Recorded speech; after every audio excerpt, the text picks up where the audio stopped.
De voter ce plan. Merci. Bonsoir.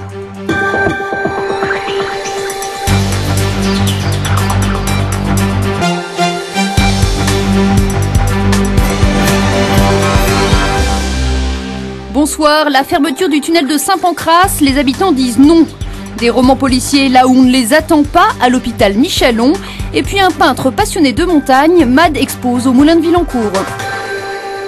Le tunnel de Saint-Pancrace, qui permet d'accéder au plateau des Petites Roches, n'est plus aux normes de sécurité.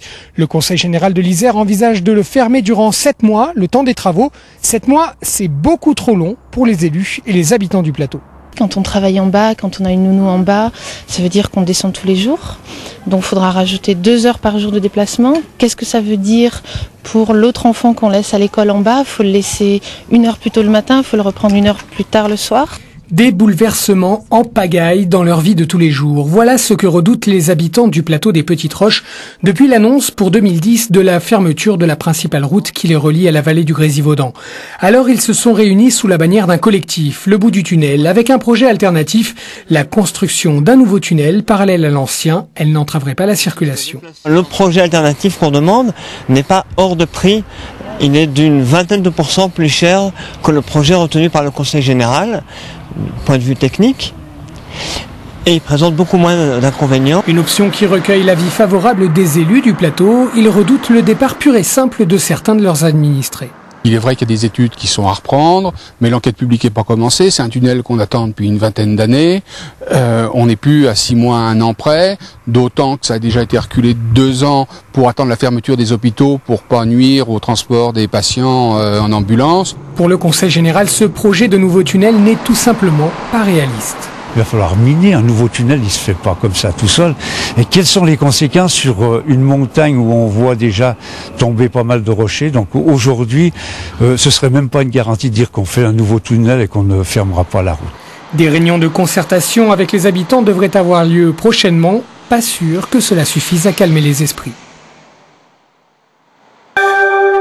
Les commandes de Caterpillar Logistique sont en baisse. La direction impose à ses salariés 14 jours de chômage partiel ou la suppression d'une prime de productivité. Une centaine d'entre eux n'a pas voulu choisir et s'est mise en grève ce matin à Villarbonneau. Il avait été ouvert en 2004 provisoirement, il sera définitif. Le pont Masséna qui relie le quartier Saint-Laurent à l'île Verte va être pérennisé. Nouvelle structure pour un nouveau nom, le pont de Chartreuse intégrera des trottoirs et des couloirs pour les cycles. Les travaux commenceront début 2009 pour se terminer mi-2010. Le lieu du crime, un couloir de l'hôpital Michalon. Les complices, 2 comédiens et 1 musicien. Pour le reste, on ne savait pas grand-chose de l'échappée noire. Cela aussi paraissait intrigué. J'ai pas compris un mot, chef. Que t'es à moitié dingue, couillon. Ah bon? Et que ça fait de toi un policier à la gâchette facile. Pas un mot. L'énigme fut rapidement résolue. Il s'agissait en fait d'un festival de lecture policière, un événement littéraire proposé aux patients, au personnel et aux visiteurs de l'hôpital. À l'origine de ce rendez-vous, l'association Anagramme, habituée à promener la culture dans des lieux où on n'attend pas. On a travaillé en prison, on a travaillé dans des écoles, on travaille beaucoup avec l'hôpital. Et c'est un peu la politique de l'association d'aller à la rencontre des publics.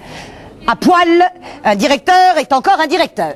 Surpris et amusés, les passants s'attardent quelques instants. C'est inattendu, impromptu, mais bienvenue. Quand on est hospitalisé, on est marqué par sa maladie, on est marqué par le fait qu'on est dans son lit à l'hôpital, qu'on bouge ou qu'on bouge pas bien, qu'on est perfusé, etc. Et je crois que on a besoin un instant de se libérer. Pour les patients les moins valides, la lecture s'est faite au pied du lit. Ceux-là aussi ont eu leur petit quart d'heure d'évasion. 2 policiers sortirent des broussailles et mirent en joue les voleurs surpris. Pour une balade en montagne, direction Pont-de-Claix, non pas sur un sentier de randonnée, mais au Moulin de Villancourt. Entre les murs, les sommets, on ne les gravit pas, mais on ne cesse de les contempler. La Dent de Crôle, la Meige, le Mont-Aiguille. Il s'agit d'un bivouac à la Grande Lausière dans le massif de Beldon. Il s'agit du même lieu à 3 moments différents de la journée. Nom d'artiste, Mad. Mais si l'homme est fou, ce n'est que de montagnes. Celle que ce Grenoblois arpente depuis son enfance, celle qu'il peint depuis plus de 25 ans, en géométrisant parfois jusqu'à l'abstraction. La montagne, en fait, pour moi, c'est une espèce de paysage idéalisé. Disons que le paysage idéal, il y a la ligne d'horizon et la verticale de la falaise. Et en fait, à partir de là, je suis passé très naturellement, très simplement, en fait, à l'art construit. À l'art construit qui est une espèce de jeu d'élaboration à partir de formes géométriques simples, carrés, cercles, triangles, associés aux couleurs primaires et dérivées. Longtemps engagé au sein du collectif de plasticiens grenoblois Radical, Mad n'avait jusqu'alors jamais dévoilé la face sans doute la plus intime de son œuvre. Le peintre passionné de sommets se livre au Moulin de Villancourt.